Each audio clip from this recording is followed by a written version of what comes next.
ಈ ದೇಶದ ಜನತೆ, ಈ ದೇಶದ ಮತದಾರ ಏನು ಬೇಕಾದ್ರೂ ಸಹಿಸ್ಕೊಳ್ತಾನೆ. ಸ್ವಾಭಿಮಾನಕ್ಕೆ ಧಕ್ಕೆ ಆದರೆ ಸಹಿಸ್ಕೊಳ್ಳೋದಿಲ್ಲ. ಮತದಾರರಿಗೆ ಅಪಮಾನ ಆದರೆ ಸಹಿಸ್ಕೊಳ್ಳಿಕ್ಕೆ ಸಾಧ್ಯ ಇಲ್ಲ. ಅಪಮಾನ ಮಾಡುವಂಥ ಕಾಂಗ್ರೆಸ್ಸಿನ ನೀತಿ ಏನಿದೆ ಅದಕ್ಕೆ ದೊಡ್ಡ ಪಾಠವನ್ನು ಕಲಿಸಿದ್ದಾನೆ ಮತದಾರ ಅಂತೇಳಿ ನಾನಂತೂ ಭಾವಿಸ್ತೇನೆ. ಈ ದೇಶದ ಒಂದು ವ್ಯವಸ್ಥೆಗೆ ಶಕ್ತಿ ಕೊಡುವಂಥ ಕೆಲಸವನ್ನು ಬಿಹಾರದ ಮತದಾರರು ಮಾಡಿದ್ದಾರೆ. ಮತಚೋರಿಯ ಹೆಸರಿನೊಳಗಡೆ ಆಡಬಾರದ ನಾಟಕವನ್ನು ಆಡಿದಂಥ ಕಾಂಗ್ರೆಸ್ಸಿಗೆ, ವಿಶೇಷವಾಗಿ ರಾಹುಲ್ ಗಾಂಧಿಗೆ ಬಿಹಾರದ ಜನತೆನೇ ಉತ್ತರ ಕೊಟ್ಟಿದ್ದಾರೆ ಅಂಥೇಳಿ ನಾನು ಭಾವಿಸ್ತೇನೆ. ಅವ್ರು ಮತ್ತೊಮ್ಮೆ ನ್ಯಾಯಾಲಯಕ್ಕೆ ಹೋಗಿ ನ್ಯಾಯ ಕೇಳಬೇಕು ಅಂತ ಪರಿಸ್ಥಿತಿ ಏನಿಲ್ಲ. ರಾಹುಲ್ ಗಾಂಧಿಯವರಿಗೆ ಮತದಾರ ಇವತ್ತು ನ್ಯಾಯವನ್ನು ಕೊಟ್ಟಿದ್ದಾನೆ. ಬಿಹಾರ ಏನಾಗಬೇಕು ಅಂತ ಯೋಚನೆ ಮಾಡಿದ್ದಾನೆ. ಹಾಗಾಗಿ ಬಿಹಾರದ ಗೆಲುವು ಏನಿದೆ ಇವತ್ತು ಮತದಾರ ಗೆಲುವಾಗಿ ಇವತ್ತು ಪರಿಣಮಿಸಿದೆ. ನರೇಂದ್ರ ಮೋದಿಯವರ ಆಡಳಿತದ ವೈಖರಿ, ನಿತೀಶ್ ಕುಮಾರ್ ಅವರ ಆಡಳಿತದ ಸುಶಾಸನದ ಆಡಳಿತ ಏನು ಕೊಟ್ಟಿದ್ದಾರೆ ಅದರ ಪರಿಣಾಮ ಇವತ್ತು ಬಿಹಾರ ಗೆದ್ದಾಗಿದೆ. ಆ ಗೆಲುವನ್ನು ಶಾಶ್ವತವಾಗಿ ಉಳಿಸ್ಕೊಳ್ಳುವಂಥ ರೀತಿಯೊಳಗಡೆ ಕಾರ್ಯವನ್ನು ಮುಂದಿನ ದಿನಗಳಲ್ಲಿ NDA ಮಾಡುತ್ತೆ ಅನ್ನೋಂಥ ವಿಶ್ವಾಸದಿಂದ ಈ ಗೆಲುವನ್ನು, ಈ ಸಂಭ್ರಮಾಚರಣೆಯನ್ನು ನಾವು ಮಾಡ್ತಾ ಇದ್ದೇವೆ.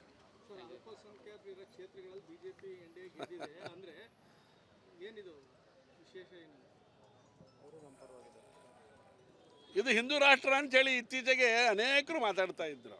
ನಾವೆಲ್ಲ ಹೇಳಿದಾಗ ಭಾಳ ಜನ ಯೋಚನೆ ಮಾಡ್ತಾ ಇದ್ರು. ಆದರೆ ಇದು ಹಿಂದೂ ರಾಷ್ಟ್ರ ಅಂತೇಳಿ ಸಾಮಾನ್ಯ ನಾಗರಿಕನು ಕೂಡ ಒಪ್ಪಿಕೊಂಡಂಥ ಪರಿಣಾಮ ಇವತ್ತು ಮುಸಲ್ಮಾನರು ಬಹುಸಂಖ್ಯಾತವಾಗಿರುವಂಥ ಜಾಗಗಳಲ್ಲಿ ಭಾರತೀಯ ಜನತಾ ಪಾರ್ಟಿ ಗೆದ್ದಿದೆ, NDA ಗೆದ್ದಿದೆ. ಅಲಿನಗರದ ಒಬ್ಬಳು ಹೆಣ್ಮಗಳು ಚುನಾವಣೆಗೆ ಭಾರತೀಯ ಜನತಾ ಪಾರ್ಟಿಯಿಂದ ನೇತೃತ್ವದಲ್ಲಿ ನಿಂತಾಗ ಒಂದು ಮಾತನ್ನು ಹೇಳಿದ್ಲು, ಅಲಿನಗರವನ್ನು ಸೀತಾನಗರ ಮಾಡ್ತೇವೆ ಅನ್ನೋಂಥ ಮಾತನ್ನು. ಅದ್ರ ಪರಿಣಾಮ ಇದು, ಹಿಂದುತ್ವದ ಪರಿಣಾಮ ಇದು. ಸೀತಾಮಾತೆ ಆಶೀರ್ವಾದ ಈ ಹಿಂದೂಗಳಿಗಲ್ಲದೆ ಬೇರೆಯವರಿಗೆ ಸಿಗತ್ತೆ ಅಂತ ನಾನೇ ನಂಬಿಲ್ಲ. ಆದರೆ ಇವತ್ತು ಹೆಚ್ಚು ಮುಸಲ್ಮಾನಿರುವಂಥ ಜಾಗಗಳಲ್ಲೂ ಭಾರತೀಯ ಜನತಾ ಪಾರ್ಟಿಯ ನೇತೃತ್ವ NDA ಗೆದ್ದಿದೆ ಅಂತ ಹೇಳಿದ್ರೆ ಹಿಂದೂ ರಾಷ್ಟ್ರದ ಬಗ್ಗೆ ಇರುವಂಥ ಅವರ ಪ್ರೇಮನ್ನು ಕೂಡ ಇಲ್ಲಿ ಪ್ರಕಟೀಕರಣ ಆಗಿದೆ ಅಂತೇಳಿ ನಾನು ಭಾವಿಸ್ತೇನೆ. ಇದು ಹಿಂದೂ ರಾಷ್ಟ್ರ. ಸ್ವಾತಂತ್ರ್ಯ ವೀರ ಸಾವರ್ಕರ್ ಹೇಳಿದಂಥ ಕಾರ್ಯ ಏನಿತ್ತು, ಮಾತೇನಿತ್ತು, ಅದನ್ನು ಸಾಬೀತು ಮಾಡಿದರೆ ಅದು ಬಿಹಾರದ ಚುನಾವಣೆಯ ಮೂಲಕ ಅಂಥೇಳಿ ಸಂದರ್ಭ ನಾನು ಹೇಳ್ತೇನೆ. ಈ ಗೆದ್ದಾಗ ರಾಹುಲ್ ಗಾಂಧಿ ನೆನಪು ಮಾಡ್ಕೊಳ್ಳೋದೇ ಎಲ್ಲೋ ಒಂದು ಕಡೆ ಬೇಸರ ಅಂತ ಅನಿಸುತ್ತೆ ನನಗೆ. ಗೆದ್ದಿದ್ದೇವೆ, ಹಾಗಂತ ನಮಗೆ ಅಹಂಕಾರ ಜಾಸ್ತಿ ಆಗಿಲ್ಲ. ಅದಕ್ಕೆ ನಾನು ಅವಾಗಲೇ ಹೇಳಿದೆ, ರಾಹುಲ್ ಗಾಂಧಿ ಅಂತವರು ಯಾರು ಸುಳ್ಳು ಪ್ರಚಾರವನ್ನು ಮಾಡ್ತಾಯಿದ್ರು, ಈ ದೇಶದ ಒಂದು ವ್ಯವಸ್ಥೆಯ ಜಾಗ, ಸಂವಿಧಾನಬದ್ಧವಾಗಿ ಬಂದಿರುವಂಥ ಒಂದು ಜಾಗದ ಬಗ್ಗೆ ಅಪಮಾನ ಮಾಡುವಂಥ ಕೆಲಸವನ್ನು ರಾಹುಲ್ ಗಾಂಧಿಯ ನೇತೃತ್ವದ ಕಾಂಗ್ರೆಸ್ಸು ಮಾಡ್ತಾ ಬಂತು.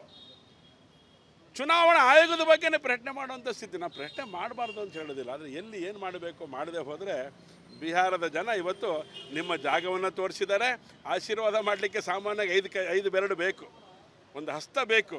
ಅದರ ಒಂದು ಬೆರಳನ್ನು ಕೂಡ ಕಟ್ ಮಾಡಿಬಿಟ್ಟಿದ್ದಾರೆ. 4 ನಿಮ್ಮದು ಸ್ಥಾನಗಳು, 4 ಸ್ಥಾನಕ್ಕೆ ಬಂದಿದ್ದೀರಿ.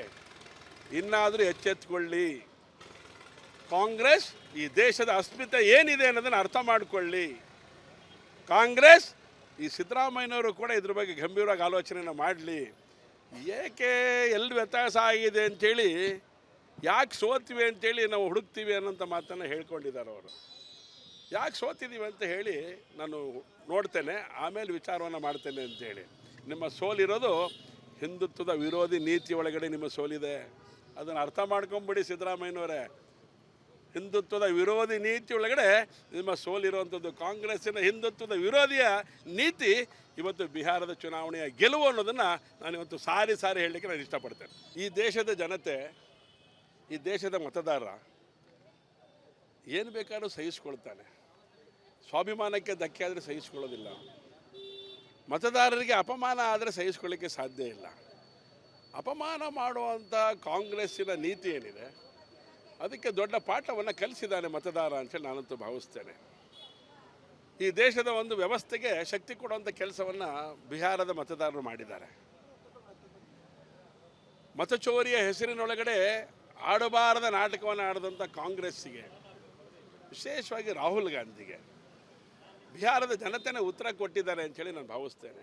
ಅವ್ರು ಮತ್ತೊಮ್ಮೆ ನ್ಯಾಯಾಲಯಕ್ಕೆ ಹೋಗಿ ನ್ಯಾಯ ಕೇಳಬೇಕು ಅಂತ ಪರಿಸ್ಥಿತಿ ಏನಿಲ್ಲ ರಾಹುಲ್ ಗಾಂಧಿಯವರಿಗೆ. ಮತದಾರ ಇವತ್ತು ನ್ಯಾಯವನ್ನು ಕೊಟ್ಟಿದ್ದಾನೆ. ಬಿಹಾರ ಏನಾಗಬೇಕು ಅಂತ ಯೋಚನೆ ಮಾಡಿದ್ದಾನೆ.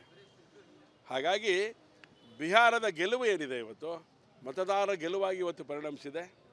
ನರೇಂದ್ರ ಮೋದಿಯವರ ಆಡಳಿತದ ವೈಖರಿ, ನಿತೀಶ್ ಕುಮಾರ್ ಅವರ ಆಡಳಿತದ ಸುಶಾಸನದ ಆಡಳಿತ ಏನು ಕೊಟ್ಟಿದ್ದಾರೆ ಅದರ ಪರಿಣಾಮ ಇವತ್ತು ಬಿಹಾರ ಗೆದ್ದಾಗಿದೆ. ಆ ಗೆಲುವನ್ನು ಶಾಶ್ವತವಾಗಿ ಉಳಿಸ್ಕೊಳ್ಳುವಂಥ ರೀತಿಯೊಳಗಡೆ ಕಾರ್ಯವನ್ನು ಮುಂದಿನ ದಿನಗಳಲ್ಲಿ NDA ಮಾಡುತ್ತೆ ಅನ್ನೋಂಥ ವಿಶ್ವಾಸದಿಂದ ಈ ಗೆಲುವನ್ನು, ಈ ಸಂಭ್ರಮಾಚರಣೆಯನ್ನು ನಾವು ಮಾಡ್ತಾ ಇದ್ದೇವೆ.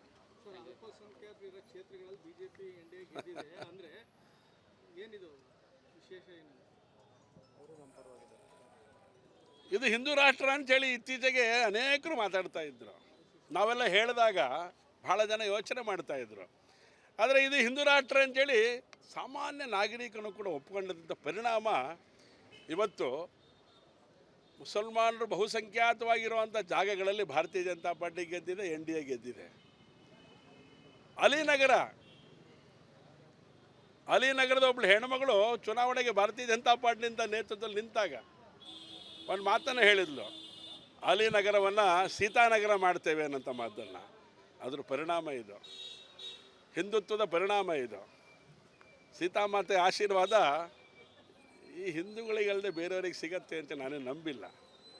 ಆದರೆ ಇವತ್ತು ಹೆಚ್ಚು ಮುಸಲ್ಮಾನಿರುವಂಥ ಜಾಗಗಳಲ್ಲೂ ಭಾರತೀಯ ಜನತಾ ಪಾರ್ಟಿಯ ನೇತೃತ್ವ NDA ಗೆದ್ದಿದೆ ಅಂತ ಹೇಳಿದ್ರೆ ಹಿಂದೂ ರಾಷ್ಟ್ರದ ಬಗ್ಗೆ ಇರುವಂಥ ಅವರ ಪ್ರೇಮನ್ನು ಕೂಡ ಇಲ್ಲಿ ಪ್ರಕಟೀಕರಣ ಆಗಿದೆ ಅಂತೇಳಿ ನಾನು ಭಾವಿಸ್ತೇನೆ.